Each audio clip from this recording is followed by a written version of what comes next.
Anansi and Nothing. Near Anansi's miserable little hut, there was a fine palace, where lived a very rich man called Nothing.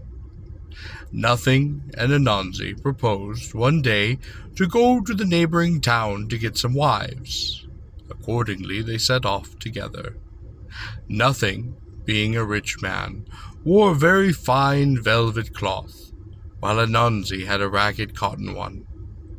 While they were on their way, Anansi persuaded Nothing to change clothes for a little while, promising to give back the fine velvet before they reached the town.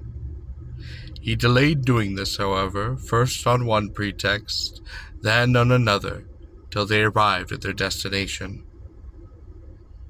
Anansi, being dressed in such a fine garment, found no difficulty in getting as many wives as he wished. Poor Nothing, with his ragged and miserable cloth, was treated with great contempt. At first he could not get even one wife. At last, however, a woman took pity on him and gave him her daughter. The poor girl was laughed at very heartily by Anansi's wives for choosing such a beggar as Nothing appeared to be. She wisely took no notice of their scorn. The party then set off for their home, and when they reached the crossroads leading to their respective houses, the women were astonished. The road leading to Anansi's home was only half cleared. The one which led to Nothing's palace was, of course, wide and quite well made. Not only so, but his servants had strewn it with beautiful skins and carpets, in preparation for his return. Servants were there, awaiting him, with fine clothes for himself and his wife, while no one was waiting for Anansi. Nothing's wife was queen over the whole district, and had everything her heart could desire. Anansi's wives could not even get proper food. They had to live on the unripe bananas with peppers. The wife of Nothing heard of her friend's miserable state, and invited them to a great feast upon her palace.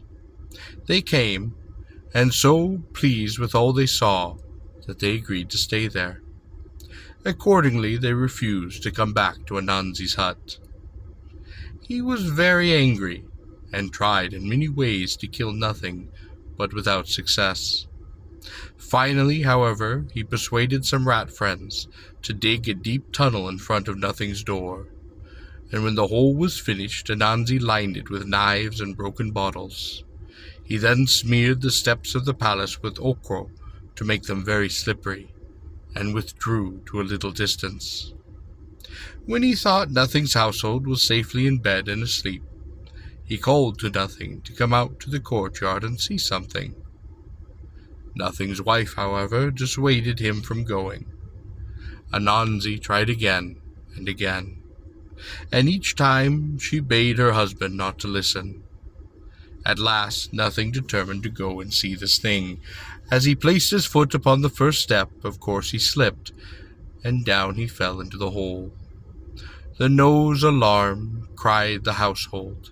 Lights were fetched, and Nothing was found in the ditch, so much wounded by the knives that he soon died. His wife was terribly grieved at his untimely death, and she boiled many yams, mashed them, and took a great dishful of them around the district.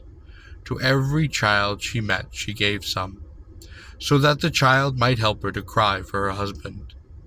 This is why, if you find a child crying and ask the cause, you will often be told that he is crying for nothing.